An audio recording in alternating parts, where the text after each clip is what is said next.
The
third round of the FA Cup is a plum tie with Merseyside rivals Everton. It'll be in a passionate match as it means there'll be several old boy reunions.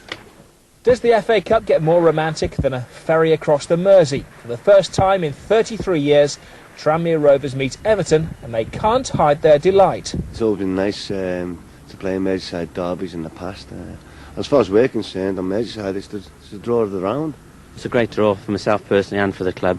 A local derby. I don't think we've had one for about 30 years. So, you know, there's a big buzz about the place, the club. So it's a game we're looking forward to very much. Both clubs hope the dream ticket won't be overshadowed by Peter Johnson's return to Everton. He was hounded out of the chairman's office at Goodison Park and is now majority shareholder at Tranmere Rovers. It'd be a pity if the occasion was spoilt by, you know, Amanda City. You know, Evertonians are fantastic supporters, as they've shown over the years.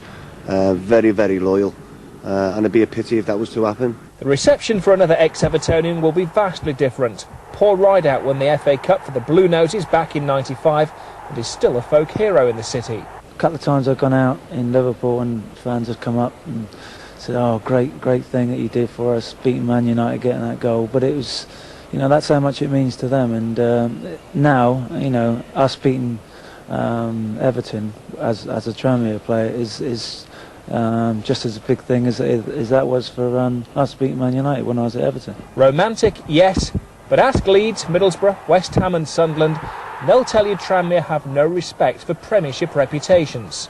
Rob Palmer, Sky Sports. Winning the FA Cup in '95 was the highlight of Joe Royle's spell in charge. Perhaps that morale-boosting Premiership win at Coventry last weekend is a sign that Everton are hitting form at the right time to go all the way again. This time under Walter Smith. Tranmere have only won once since mid-November, but because it was in the FA Cup, they'll cross the Mersey on Saturday to visit Goodison. How calm would former Red John Aldridge be if his side could upset the Blues? We're not a big club and it's time we face the fact. Who said that? Michael Ball. I hope the fans don't take that in the wrong sense, because there's no bigger Evertonian than Michael. He's just, you know, I can hear what he's saying. He's just a little bit frustrated that we all want Everton to do well and we all want Everton to be in the top half of the table, spending big money on players, and unfortunately at the present moment we're not in that league. That's why Everton have just unveiled plans for a 55,000 super stadium beside the River Mersey. And approval for the project will be crucial to a club that's been stuck in a time warp for too long. Everton's facilities are unfortunately about 30 years old. I mean, the training ground was one of the first in England. That was 1966 it opened. The ground at Goodison's the same, it opened for the 1966 World Cup. So, you know, they've been left behind in terms of facilities, and when you hope to attract a player of a good level, he wants to come and see that a club are moving forward. Not since 1968 have Tranmere made the trip through the Mersey Tunnel to Goodison. They won't get lost. The clubs know each other intimately. Tranmere's major shareholder, Peter Johnson, was Everton chairman the last time they won the Cup in '95. Johnson's exit was controversial. He will not be returning to generous applause. He's the exception. There's one special connection between the teams. Mr. Ida. Great chance for Everton. Oh, he hits the bar. Still a chance. It's into the goal. Everton have scored, and Paul Rideout has scored it. On the day it was a battle. They came back in the second half and started playing well, and we hung on. There's a lot better players on the day than myself, but we got through. How much does Everton mean to you?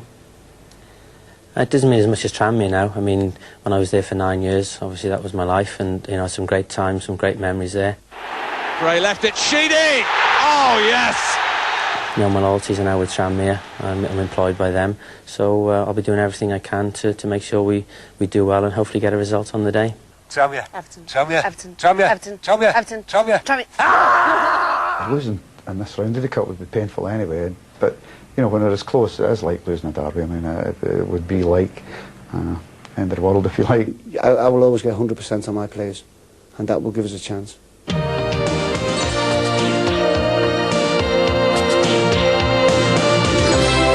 Yeah, I can see it now, Ron. Big Dunk, if he's fit, turns up and knocks one in on the head. Now, I tell you what's going to happen. It's going to be a bit of drama, you see. It's going to be a last-minute penalty. Aldridge is going to bring himself on. 1-0. Tranmere. Knocks him in with his Zimmer frame, doesn't he, the old geriatric?